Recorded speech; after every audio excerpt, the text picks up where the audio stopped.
2025년 올해 우리 교회 표가 일어나 기도하는 교회입니다. 새해 첫 예배를 드리고 나서 벌써 이제 1년의 시간이 흘렀습니다. 돌아보면 올해도 우리 교회에 여러 사역들이 또 있었고, 또 특히 모든 사역들 가운데 이 기도하는 일에 집중을 하였습니다. 여러분, 우리가 기도함으로 우리 사역들 위에 하나님께서 이 복과 은혜를 주신 줄로 우리가 믿으십니까? 네, 아멘. 네, 저는 믿습니다. 금년 하나님께 예배드리며 또한 이제 모든 사역들을 마무리하면서 하나님의 주권과 섭리가 있었음을 저는 느끼게 됩니다.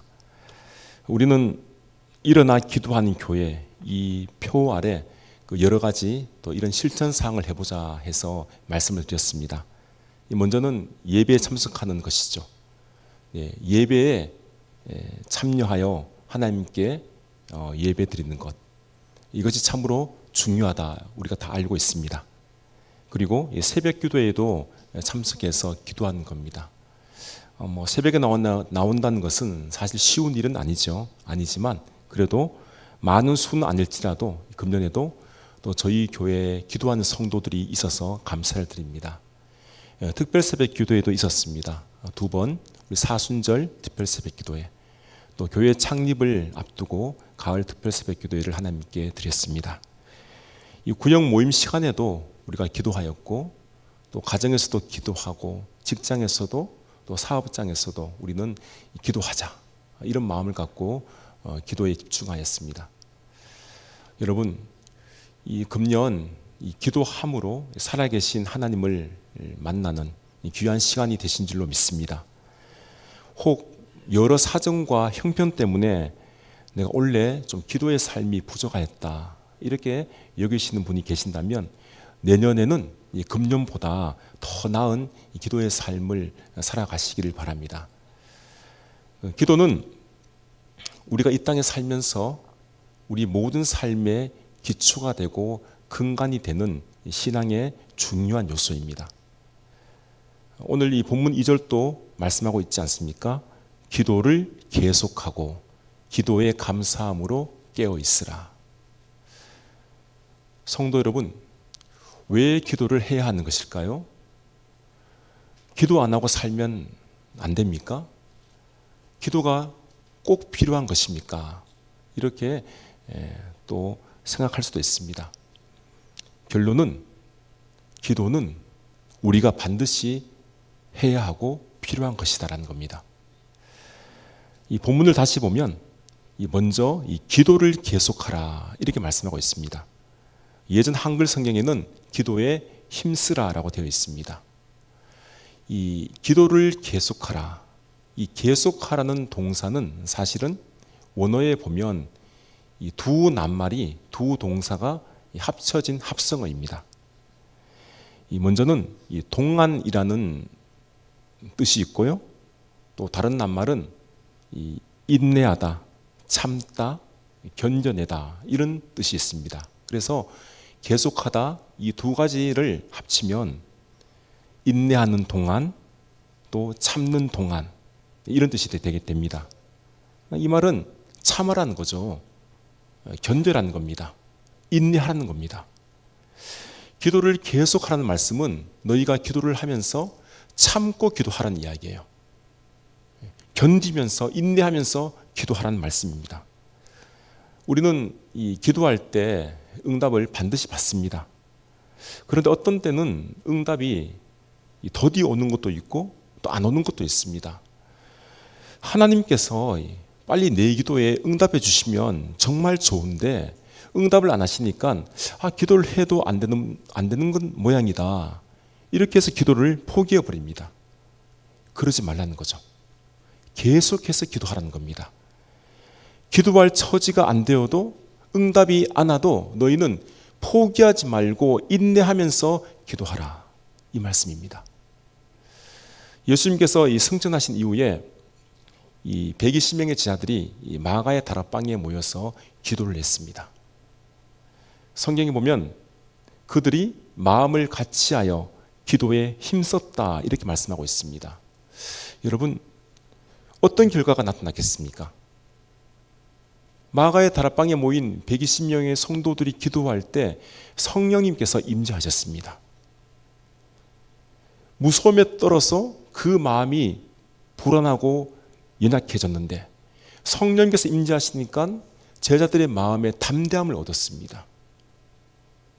그리고 주위에 여러 나라의 사람들이 이 제자들이 하는 말을 다 알아들은 거예요. 그 제자들이 방언을 한 것입니다. 성령님께서 임재하시니까 베드로가 설교할 때 한 번에 수천 명이 회개하고 주 예수를 믿는 놀라운 일이 일어나게 된 것입니다. 이유는 제자들이 끝까지 인내하면서 기도하였기 때문입니다. 예수님의 제자들은 성령이 충만한 7 사람들을 택하여서 그들을 집사로 세웠습니다. 그리고 이 사도들은 우리는 오로지 기도하는 일과 말씀 전하는 일에 힘을 다하겠다, 이렇게 말을 했습니다. 그래서 낙심하지 않고 이 끝까지 기도하고 말씀을 전했던 것입니다. 여러분, 우리도 이 넓은 의미에서는 예수님의 제자들입니다. 그렇다면 우리도 12 제자들처럼 이 기도의 삶을 본받아야만 합니다. 그러면 내 삶을 돌아볼 때 나는 정말 얼마나 기도하고 있는가? 하루에 정말 몇 분 정도 기도하는가? 일주일을 살면서 과연 얼마나 오랫동안 나는 기도하는가? 만약 내가 좀 기도의 양이 부족하다 이렇게 생각하신다면 지금부터라도 이제 기도의 양을 점점 더 늘려가야만 합니다. 우리가 이 말씀을 듣고도 또 계속해서 기도하지 못한다면 정말 이거는 큰일이 아닐 수 없습니다. 저는 바빠서 기도할 수가 없어요. 저의 가정은 믿지 않기 때문에 기도를 못해요. 때로는 저는 기도를 어떻게 하는지 몰라요. 이렇게 말을 하기도 합니다. 그런데 이 말은 현실적으로는 맞는 말이지만 영적으로는 틀린 말입니다. 왜냐하면 너희는 계속해서 기도하라. 이 하나님께서 우리에게 말씀하시기 때문이죠. 내가 비록 어떤 상황에 처해 있다 할지라도 인내하면서 기도하지 않는다면 우리가 하나님의 말씀을 거역하는 죄된 행동이 되기 때문입니다. 사무엘 선지자는 이렇게 말합니다. 기도를 쉬는 죄를 범하지 않게 해주십시오. 기도를 쉬는 것이 죄다. 이 죄를 범하지 않게 해달라고 기도하고 있습니다. 성도 여러분, 우리가 기도를 반드시 해야 되는 이유가 있습니다. 이 성경을 전체적으로 살펴보면 전에도 한번 말씀을 드렸지만 한 5가지 이유를 우리가 발견할 수 있습니다. 먼저 기도는 하나님과의 대화이기 때문입니다. 이 자녀가 아버지와 대화하듯이 하나님의 자녀인 우리가 하나님과 대화하는 것이 기도입니다. 대화할 때는 뭐 어떤 일이 있어야만이 대화합니까? 아니죠. 그냥 상시적으로 아버지와 자녀가 대화를 합니다. 혹 자녀 입장에서 힘든 일, 어려운 일들, 문제가 있으면 당연히 아버지께 말씀을 드려야 되죠. 그러면 아버지는 그 이야기를 듣고 그 문제를, 그 어려움을 해결해 주십니다. 만약 이 부모와 자식 간에 대화가 없다, 그러면 고민을 해보셔야 돼요. 정말 내 아버지일까? 내가 아버지의 자녀일까? 명성만 부모이지 실제로는 사실은 자녀와 아버지의 관계가 멀어진 것입니다. 부자지간에 또 부녀지간에 이 사이가 좋으려면 반드시 대화가 필요합니다. 마찬가지로 우리가 하나님 아버지와 관계가 좋으려면 많은 대화를 해야 돼요. 많은 이야기를 나눠야 됩니다. 이것이 바로 기도입니다. 이 2번째 기도는 영적 호흡을 말합니다. 기도를 하지 아니하면 우리의 영혼이, 우리의 영이 숨을 쉴 수가 없어요. 숨을 못 쉰다는 것은 결국은 죽는다는 이야기입니다. 아무리 건장한 사람이라도 숨을 쉴 수 없으면 그는 결국은 죽게 됩니다. 여러분, 기도를 하지 않아도 우리가 육신적으로는 숨을 쉬고 또 자신의 일을 그럭저럭 살아갑니다. 육신적으로는 아무런 문제가 없어요. 그런데 중요한 것은 영혼이죠. 영혼은 그렇지 않습니다. 영혼이 숨을 쉬지 못하면 이 영혼은 점점 죽어가는 거예요. 우리의 영은 우리의 것이 아닙니다. 하나님께서 우리에게 주신 거예요. 그래서 우리의 가지고 있는 이 영은 하나님의 것입니다. 이 첫사람인 아담을 하나님께서 흙으로 빚으셔서 만드셨어요. 눈도 만드시고 코도 만드시고 입도 귀도 팔 다리도 하나님께서 만드셨어요. 이 겉으로 보면 이제 완전한 사람이 된 것처럼 보입니다. 그런데 아직은 사람이 아니에요. 하나님께서 이 사람의 코에 호흡을 불어주십니다. 후 하면서 이 호흡을 부니까 이 사람이 살아났습니다. 창세기 2장에 보면 생명이 되었다 이렇게 말씀하고 있습니다. 살아있는 영이 되었다라는 거죠. 하나님의 영이 그 사람에게 들어가니까 그 사람 안에는 하나님의 영이 있게 된 것입니다. 그래서 저와 여러분 안에는 무엇이 있느냐면은 하나님의 영이 있어요. 어디 있는지는 잘 알 수 없지만 이 안에 있습니다. 그래서 사람을 크게 두 부분으로 나누면 육과 영입니다. 육은 우리의 몸을 말하는 거죠. 육은 참 중요합니다. 우리가 건강하게 사는 것이 중요한 거죠. 그런데 육보다도 사실 영이 더 중요합니다. 영이 살아야 육이 사는 거예요. 물론 영도 육의 영향을 받습니다만 영이 살아있어야 돼요. 영이. 내 안에 이 영이 살려면 방법은 한 가지입니다. 하나님을 찾을 수밖에 없습니다. 왜냐하면 내 안에 있는 이 영은 하나님께로부터 왔기 때문이죠. 하나님과 서로 교통하는 겁니다. 그 교통이 바로 무엇이냐? 그것이 바로 기도예요. 그래서 우리가 기도를 해야만이 내 안에 있는 이 영이 살아서 숨을 쉬게 된다는 이야기입니다. 반대로 기도하지 않으면 이 영은 어떻게 되겠습니까? 하나님을 찾지 못하기 때문에, 숨을 쉬지 못하기 때문에 점점 죽어가는 것이죠. 우리가 기도해야 하는 이유가 바로 여기에 있습니다. 세 번째는, 기도는 이 악한 대적을 무찌르는 강력한 무기가 됩니다. 여러분, 우리의 대적은 누구일까요? 나를 힘들게 하는 사람, 나를 미워하는 사람, 이 사람이 우리의 원수일까요? 그렇지 않습니다. 우리의 대적은 악한 영들이에요. 마귀이고 사단입니다. 예수님께서 이 변화산에 올라갔을 때 산 밑에서는 시끄러운 일이 발생하였습니다. 어떤 아버지가 자기의 아이를 고쳐달라고 제자들에게 찾아왔는데 이 아이에 들어간 그 귀신을 이 제자들이 쫓아내지 못한 겁니다. 이 아이의 병을 고쳐주지를 못했어요. 이유는 뭐냐면 그들이 기도를 하지 않았기 때문입니다. 예수님께서 분명히 말씀하십니다. 기도 외에는 이와 같은 일이 일어날 수 없느니라. 지금 이 세상은 이 악한 영들이 자리를 잡고 지배하는 세상입니다. 이 마귀나 귀신도 영이기 때문에 우리 눈에는 보이질 않아요. 그런데 이들은 분명히 살아있습니다. 존재합니다.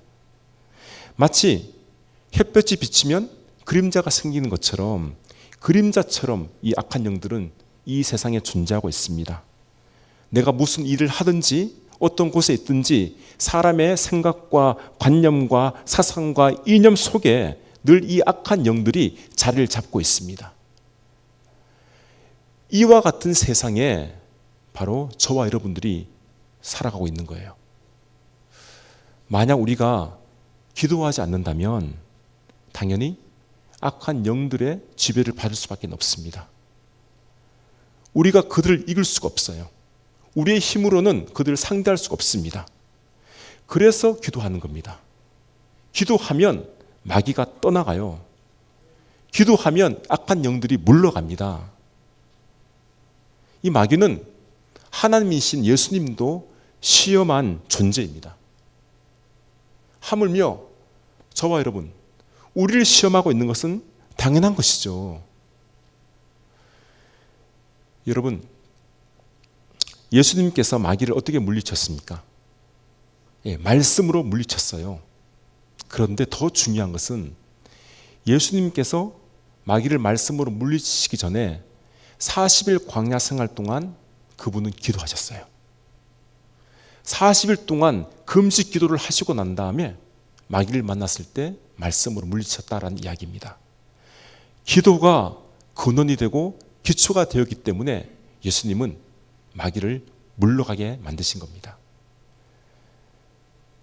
우리가 일상에 살면서 기도가 절실한 이유가 여기에 있어요. 악한 영들은 우리를 늘 유혹을 해요. 이 세상을 늘 유혹합니다. 나라와 나라 사이를 분쟁하게 만들어요. 이념과 이념이 막 붙어서 싸우게 만듭니다. 이 악한 영들은 이 세상을 지배하고 있기 때문이죠. 그런데 우리가 이런 영들을 이기기 위해서는 반드시 기도를 해야 됩니다. 기도가 바로 악한 영들을 무찌르는 무기가 되는 겁니다.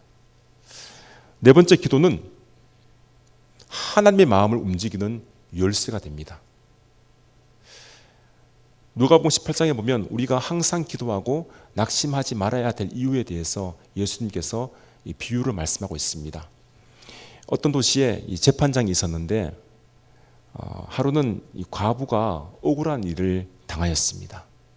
이 과부는 재판장에 가서 내가 지금 억울한 일을 당하였는데 이 억울함을 제발 풀어주십시오 라고 호소를 하였습니다. 그런데 이 재판장이 이 과부의 말을 그냥 들은 채 만취합니다.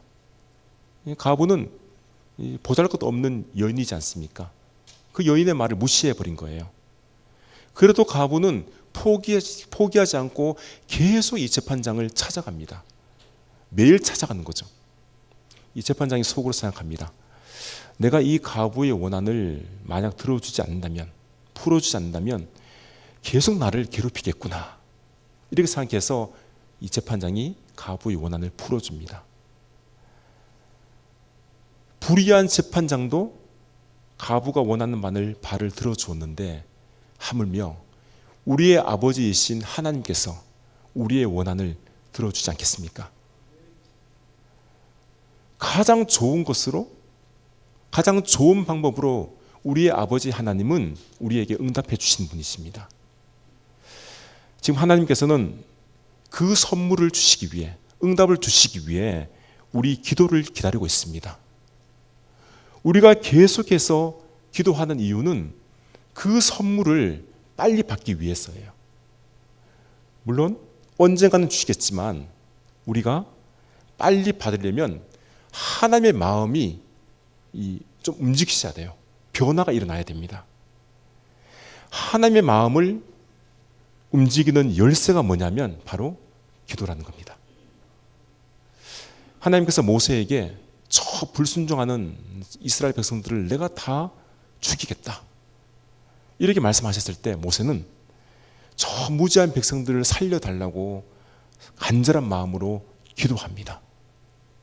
결국 어떻게 되었습니까? 하나님께서 모세의 기도를 들으신 거예요. 하나님의 마음이 변화가 일어났습니다. 저들을 죽이지 않으신 거죠. 우리는 이 기도가 하나님의 마음을 움직이는 열쇠가 된다는 사실을, 힘이 있다는 사실을 분명히 기억할 수 있기를 바랍니다. 물론 하나님께서 모든 걸 다 계획하시고 하나님의 섭리 안에 모든 것을 다 이끌어 가시지만 그 과정 속에 기도가 있습니다. 기도함으로 우리가 하나님께 빨리 응답을 받을 수 있는 겁니다.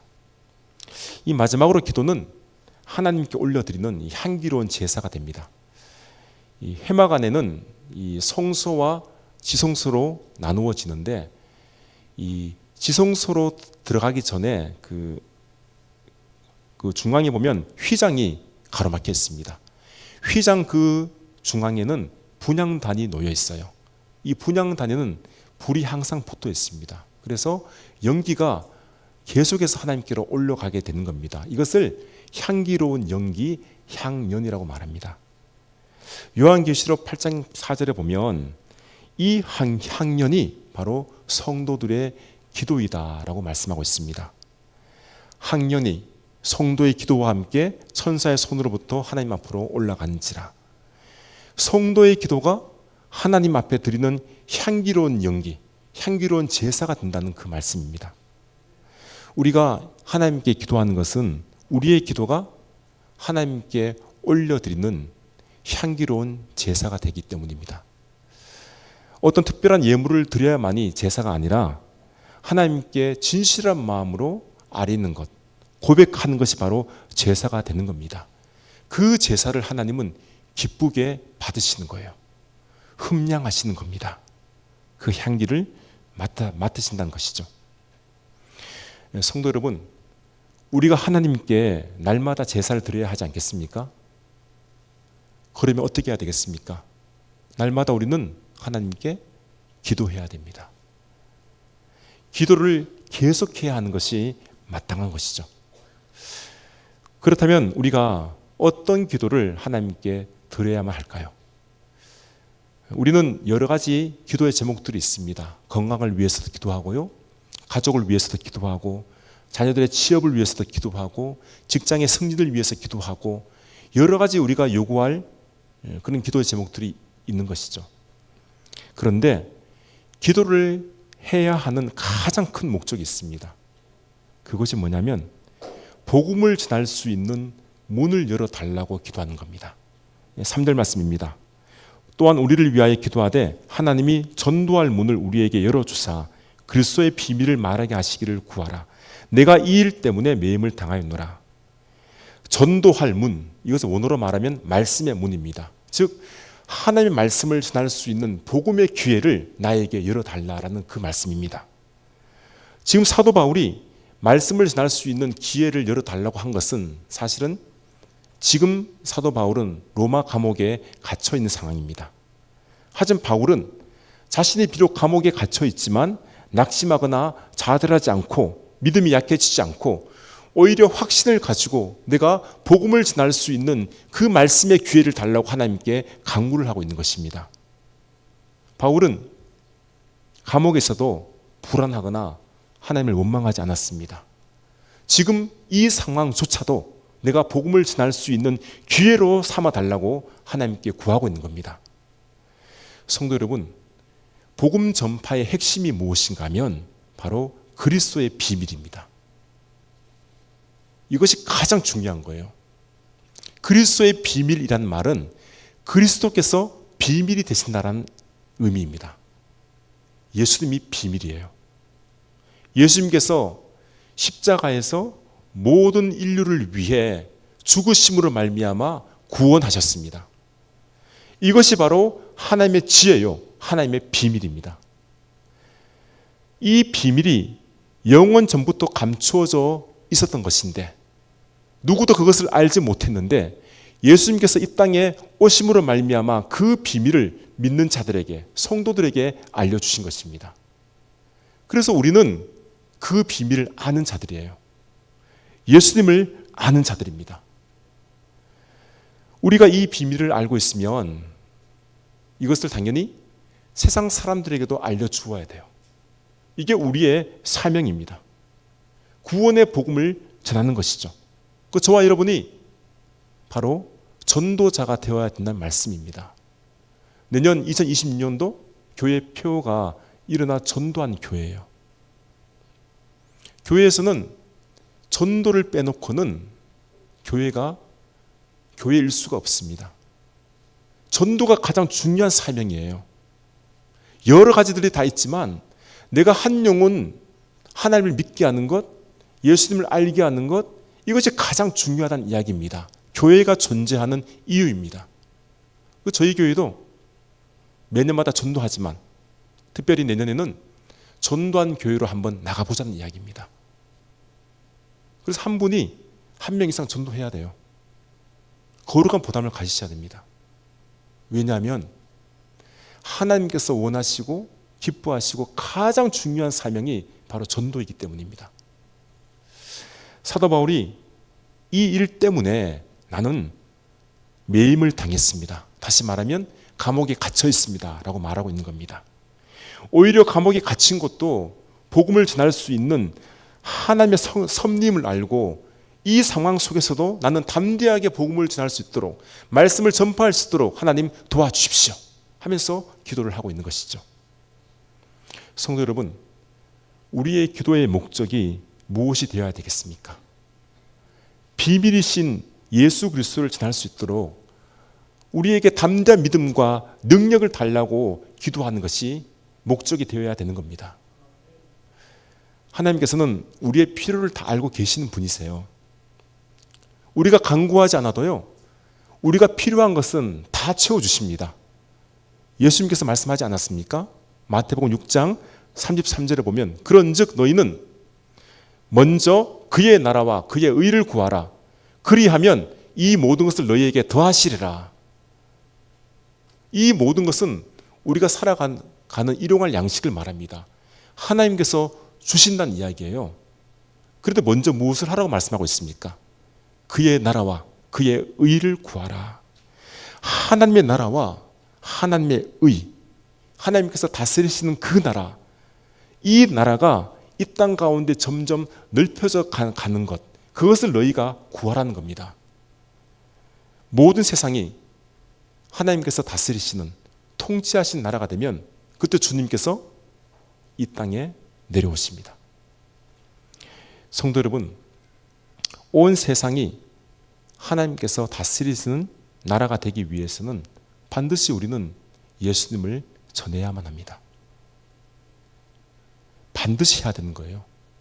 예수 그리스도의 복음이 이 세상 곳곳에 증거되어야만 합니다. 이처럼 귀하고 막중한 사명을 감당할 수 있기 위해서 우리가 반드시 해야 되는 것이 뭐냐? 기도라는 거예요.